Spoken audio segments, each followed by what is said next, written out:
Hey folks, welcome back to the Cardboard Cave. We're here for another Super 7 Ultimates Godzilla figure unboxing. Toho Ultimate series. This is Heisei Biollante in the rose form. So the only Super 7 Ultimates Godzilla figure I've unboxed so far, the only other one I have, is the Godzilla -1 Charged Edition. And that was a pretty fantastic figure. Check out my video on here. This is a very different one. So why did I go for this? Well, for one thing, I just think it's so wild looking. It's just interesting as a figure. Even taking away the whole license aspect, it's interesting. But also, it's just the most different. I have a couple, only one Super 7 Ultimates, but multiple different versions of Godzilla at this point. This is just different. The other reason is I was able to find this for significantly less than the $85 retail price. And I'm very transparent here. Checked multiple places. I checked Pop Market, but it was Pop Market's eBay page. They had this it's like $72 or something like that. So it's, what is that, like maybe 15% off retail price? But Pop Market often has 20% off if you buy 3 or more items. So I picked this up along with a couple of the Super 7 reaction figures, the $20 figures, and got 20% off all of it.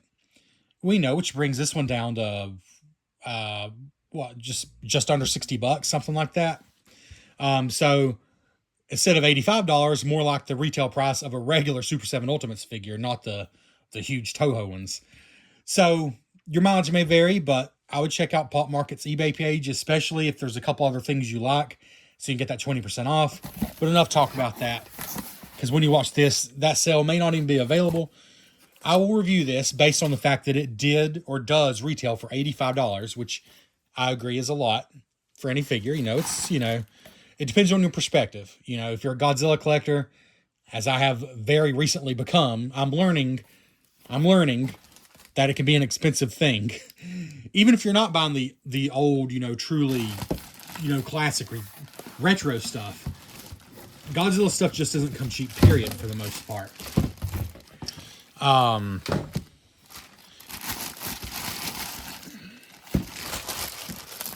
This is actually the back of the box here. Let's see here. Super 7 nails the packaging. That's one thing we all know. But anyways, yeah, just check around. You might be able to save some off of the retail price of $85. But I will review this with the knowledge that it is an $85 figure. I would really like a Mecha Godzilla in the Super 7 Ultimates. But right now, they seem a little hard to find. I don't know. Maybe I missed my opportunity to get a good deal on one of those. Or even regular retail price. So yeah, cool slip cover. Just from the size of this thing, you can tell this is not a regular Super 7 Ultimates.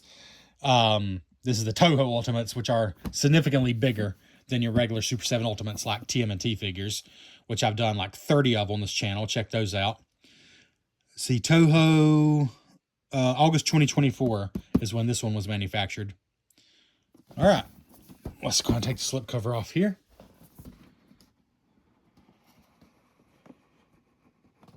Come on.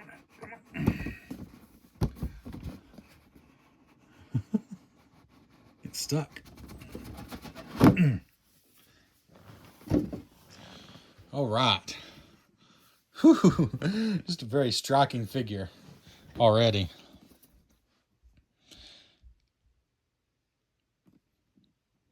So Biollante, one of the strangest, just most different compared to all the others, most different monsters in the whole Godzilla universe. And this, I think, is just such a striking form with the rose bloom front and center. And I am not an expert.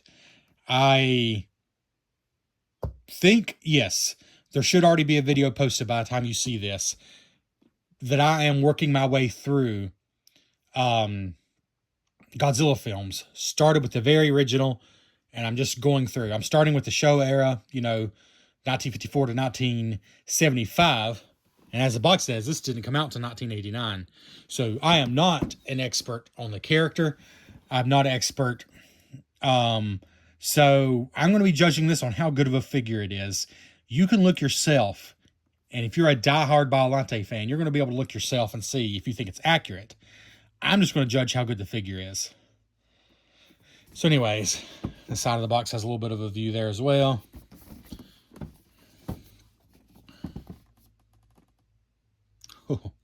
Pretty terrifying right there. So the Godzilla Heisei era lasted from 84 to 95. This era was also named the Versus series, due to the word VS being featured in most of the film's titles. The Heisei era of Godzilla films follow a different continuity from the Showa films, ignoring every movie except the original. They all take place in a single timeline, featuring a technologically advanced humanity combating Godzilla and other giant monsters. So this is the Godzilla vs. Biollante movie version of the figure. All right, and then this side, not much else to see there. So we're going to go ahead and get this out of the box. Because some of you are in-box displayers, let me try to get some of the glare off and give you a better idea of maybe what you're looking at here. Because there's no doubt that even in the box, it's very striking. There's a lot of glare here that, of course, in person is just not as bad. That just is what it is. They give you a really good view of almost everything. You see there's an extra head back there, if you even want to call it a head. Yeah, we're going to get this out of the package now. All right, and here's Biollante out of the package. What a wild, wild figure. You know, the only thing about Biollante, I don't think that most people who saw this on my shelf would have any concept this is even from Godzilla, if they weren't a Godzilla fan, because it's just so different. And that could be good or bad. It just totally depends how much Godzilla stuff you have on your shelf. But it's just objectively a wild-looking figure. And we'll show you a bit of our articulation and things, of course, but right now I'm just letting you soak it in. Basically, you got two vines with the eating end, and the jaws do have some articulation there. Then you just got multiple other vines, which are all movable. So you got 4 regular vines plus 2 with the mouths. The head moves. The whole torso swivels up here, actually. So there is some articulation despite the unorthodox shape. You also have this terrifying alternate mouth. I might switch this out and show you both. Gosh, I don't know which one I like more. I mean, if that isn't scary enough, I mean, for crying out loud. Is this entirely necessary? I don't know. Fuck, that glare is too much on those teeth. Trying to give you a better view there, because they're pretty terrifying even in the closed mouth form. But you also get 2 alternate of the teeth plant ends. I don't know what to call these. Piranha plants. What you actually do here, though, you got one closed mouth and one open, and these don't seem to articulate at all. The ones on there do. You just got one open and one closed, and these are dead. So what you do is you actually take this part, you pull this off. It just pulls off right there. You plug this in, and then you have the rest of it down there. So you got like a scene where it's been bitten off by Godzilla, basically. And you got one for the other side as well. Just plug this in here, remove that head, and then you got this laying at the feet, basically. Like, there's nowhere to put this on Biollante. It's just its own separate accessory. This doesn't plug in anywhere. But it is cool. So this would basically just be laying at her feet like that. And then you have these 2 plugged in. So that's a cool option. Of course, you could do one and not the other. That's totally up to you. But let's put Biollante on the spinner here. Then we'll show you a little articulation. Let's see here.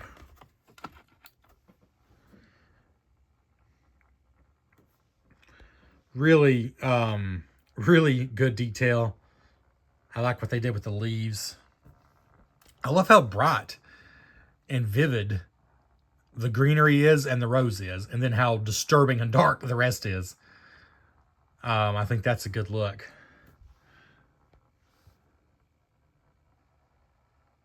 I love how well hidden the articulation is, because there is some articulation in this figure, but I don't know if you'd know it at first glance.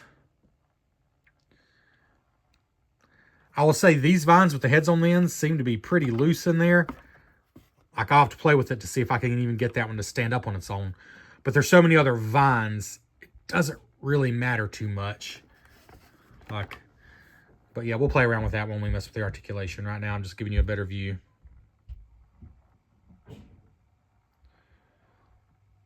I love the semi-translucent look there, and that's like a rubbery material. The rest is what you expect out of a Super 7 Ultimates figure. Like, so I don't know, somewhere between a vinyl and just a regular hard plastic. What is that? It's not PVC, right? It's just ABS plastic. Whatever a Super 7 Ultimates figure would normally be made out of is what this feels like to me. And then, of course, the leaves are a little more rubbery, but they're pretty much just regular plastic, too. All this is kind of what you'd expect from a Super 7 figure. But then this is more of just like a vinyl, like a soft vinyl feel. Let's just show you a little more here. And then we will start doing some articulation. All right, so let's just start by showing you the bottom, because this is a little different. It's such a huge figure. I don't hold this against it, but it might be a little surprising at first. This is just like a plastic base. You know, it's just plastic. Funny enough, there's a hole so you can put this on a figure stand. I'm not sure why, because there's no way this thing's falling over, because it's its own base, basically. So that's a base, so obviously there's some hollowness here, but that's not a problem. It still feels sturdy. I don't see any issue with that. The rest of the figure, like I said, it feels more or less like a Super 7 Ultimates figure. It doesn't feel plasticky. It's just the base here. And I actually saw someone remove this. I mean, if you care about such things, you're going to probably kill the value of your figure. But cut a hole in this or remove it. I think they just cut a hole in it. And put a light in here. And it was pretty spectacular, I have to admit. Otherwise, I don't think there's anywhere for the light to shine through particularly. I mean, shining light directly on it makes it look more brilliant. But the only way to get a light inside of it is to cut a hole in the bottom. So that's what somebody did. I'm not suggesting you do that. That's totally up to you. Back out a little here. But otherwise, let's just start at the top, the head. So you can get some pretty good motion here. Spin side to side and also in pretty much any direction. I'm not quite sure how far it'll go because, like I said, all the joints are pretty well hidden here. But you can get some decent movement. I think that's about what I'm getting there.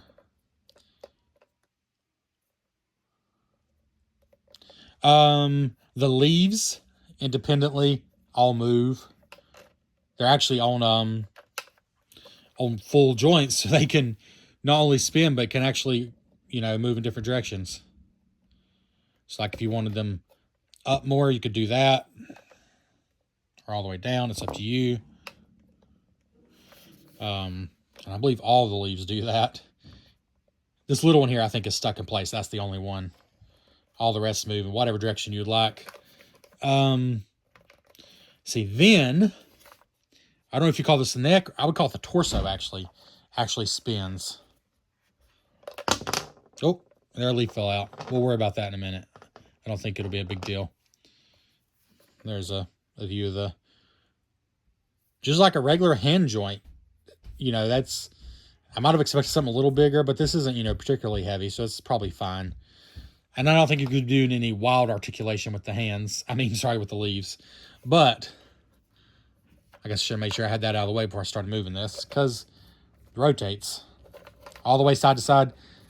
I believe it would go 360, but I'm not going to push any further than that. There's no reason it wouldn't, though, because it seems to just spin as far as you want it to. So there's that.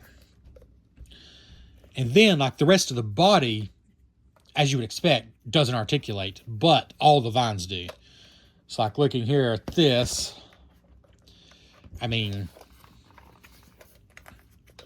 This vine, if other things weren't in the way, it would spin 360. In fact, unfortunately, it kind of just wants to fall. I'm not sure if there's any way to get that in there tighter. Probably not. So I'm kind of using the other vines to prop it up, quite frankly. So it ends up not really mattering, but that's a little disappointing. There might be, I might could take it out and get it tighter. I don't know. But the other vine here with the mouth on it does the same thing. And actually, I can see that they both have a ball joint here. Or not a ball joint. I never remember the correct name. A joint. So they can not only spin, but you can move them out or back in a little bit. Frankly, I'm not going to push it though. But you can see there, it's a joint. I just don't care enough to risk breaking it. I've had too much bad luck lately. Not with Super 7 figures for the most part until that Mondo Gecko I got. Mondo Gecko's tail broke off, and then I had a Zach Neutrino whose, was it leg? I think it was leg broke. Very disappointing. For the most part, though, I've not had that issue with Super 7 figures. I've had the issue with some NECA figures. But anyways, I've had some joints break, so I don't see any reason for it, but there is a joint there. It will move in and out more. And you can flat out pull it out, I'm sure, but again, I don't really see the reason to do that. It doesn't come with extra vines. Though, you can move vines around. Like, there's no reason you couldn't do that. Like, if you wanted to move this vine over here, I assume you could do that. I'm not that particular about where my vines are. Not going to do it, but just letting you know. This one does hold itself up a little better, so it's a little disappointing. This one is so loose. I think that just is what it is, though. I don't think they're going to be able to do anything to get it tighter. But the regular vines, so those vines have 3 points of articulation. They spin at the body, but also right here at the midpoint is a full-on joint. So again, you can get different angles out of it. And then here again, another full joint right here. So you can, bend up and down and also spin side to side. So 1, 2, 3 full joints. Plus the head itself is on a joint. Right? Yep. So it can spin in any direction. And then the jaw is articulated on these. So that's pretty cool. So 1, 2, 3, at least 4 points of articulation on these 2 vines. Then your regular vines, of which there are 4, I believe just have the 1 point of articulation at the body itself. But they do, again, have a full joint. It's not just spinning. So if you wanted to, bend them up and down in different directions, you could do it with all these.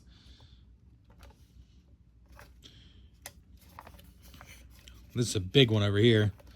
But yeah. So you can really move the vines around quite a lot. If you want them all up. Let's see.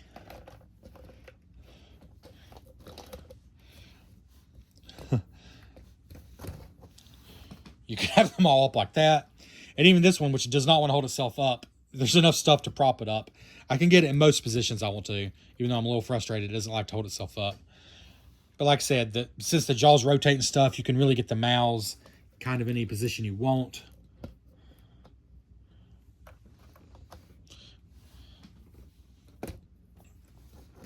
I don't know, I think something like that's not bad. So pretty decent articulation. This leaf fell off. Let's see how hard that is to get back on. Or where exactly it even fell off from. Let's be over here, yeah. Okay.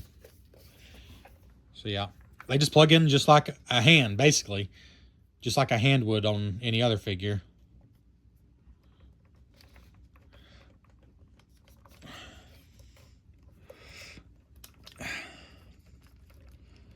Yeah, I guess that's all right. It's back in. So yeah. Anything else as far as articulation? Like I said, I'm probably not going to do it because I think I prefer this, but you can put these in, pull this head out, and then you'll just have this little stub here, and then you can lay this on the ground. You got 2 different options for that. You can do it on both sides or just on one side. And then the head. Should I go and switch that out? Yeah, let's go and switch that out, I reckon.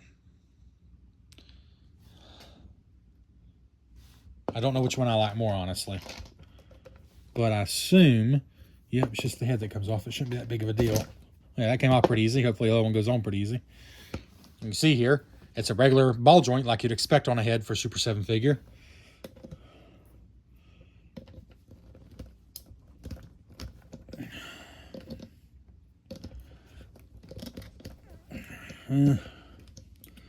Fortunately, not going on as easy as it came off.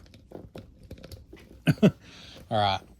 Not sure if I have it on tight, but you can at least see for comparison there.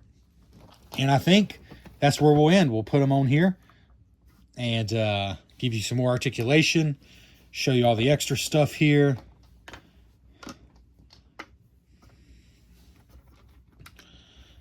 And you know what? Actually, I think I might leave that head on. I should probably give you a better view though, right?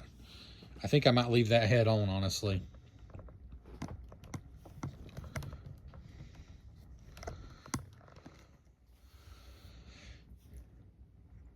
I think I might prefer that head. It's pretty wild.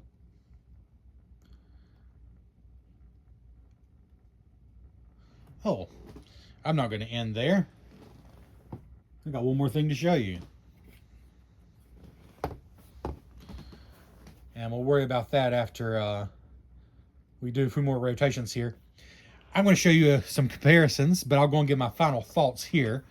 If you like what you see, I think you're going to like it. Let's go and get the cons out of the way first. To me, this isn't a con. It just makes sense.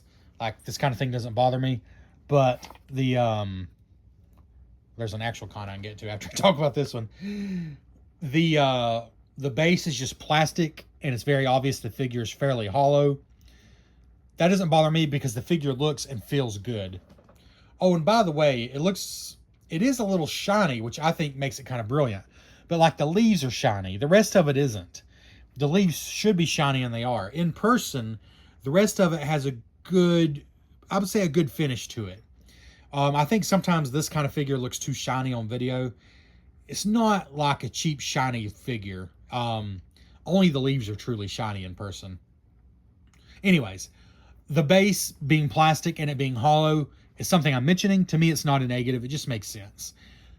The only true negatives to me from my little experience here with the figure, and this video was my first experience with the figure, so, you know, time can tell about some things, but it's just the two vines, especially this one, with the mouths on them, are too loose. I guess they needed a stronger joint in there. Like, I mean, it's cool that you can bend them up and down and 360. I'm a little nervous. I mean, look, I don't know if you see, but you can twist them 360 and bend them just like an elbow at 3 different spots. 1, 2, 3. So you got a lot of options there, but I kind of feel like they're still just going to kind of fall down on their own. That one's not as bad as the other one, and that's a little frustrating to me. The reason that's not a deal breaker, because I'll be honest, if this was just like a turtle figure and they couldn't hold their weapon because their arm just fell down, that'd be a total deal breaker. It's not for this figure because there's vines and leaves everywhere, and it just looks natural. Like, it doesn't look like I'm having to prop it up on anything. I think it just looks fairly natural as it is. So it really doesn't bother me. And I do like how you can move the vines around. It does give it a different look. But I'll show you one more time. This one just falls down without something. I might pull it out and put it back in. It might be salvageable, but I think it's just a loose joint. Let's see. Well, you know what? There you go. I don't think it was in all the way. Okay. They're a little loose, but scratch that. Scratch my biggest negative with the figure. That one was not in all the way. That's why it kept falling. It's totally holding itself now. They could still be a little tighter, but it's okay. They're both holding themselves up now.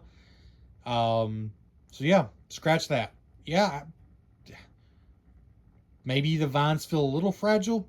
Maybe that's my only negative since I just fixed my other negative. No serious negatives then.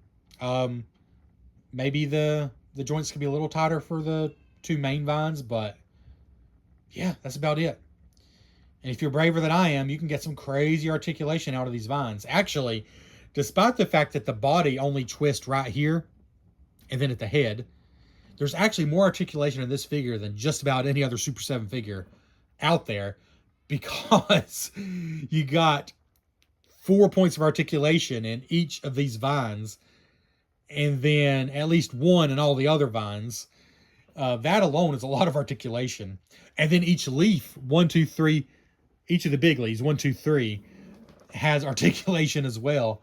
There's actually a ton of articulation in this figure. It's just because of the nature of it, it doesn't necessarily look like it. But yeah, okay, there you go. My only true negative is gone now because these vines are holding themselves up just fine. It just wasn't in there 100% of the way. So there you go. No big complaints. This is a wild looking figure. Is it worth $85? Oh my gosh, I'm so skewed on that now. Because Godzilla stuff in general is not cheap. Super 7 stuff in general is not cheap.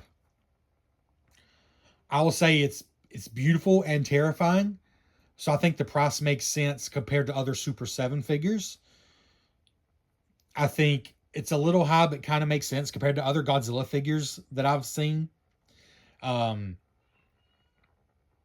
I certainly think for under $70, it's a much better deal. If you can get it for around 70 or so, to me that feels more about right. Because it's Super 7 though, 85 does not surprise me. It's a really nice looking figure with overall more articulation than most of their other figures, despite how it looks. So yeah, I think if you like Biollante, you like Godzilla, there's nothing really to complain about here. And as far as size comparisons, maybe that'll help you decide on value. So let's go and get to that. And here we go. An epic clash. This is the Super 7 Ultimates Godzilla -1 figure that I reviewed on this channel. Same retail price of $85. Same scale. You see they match up quite nicely. And they are up very close and personal because they are definitely too large to fit together on my turntable. Put this piece of cardboard on here to give them a little more surface area. But pretty epic matchup there. Scale very nicely together.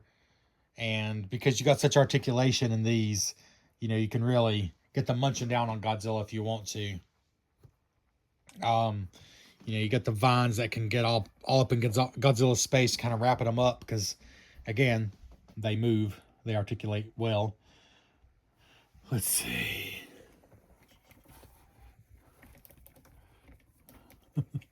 I should try to do this while it's moving. It's not working out for me. Let's see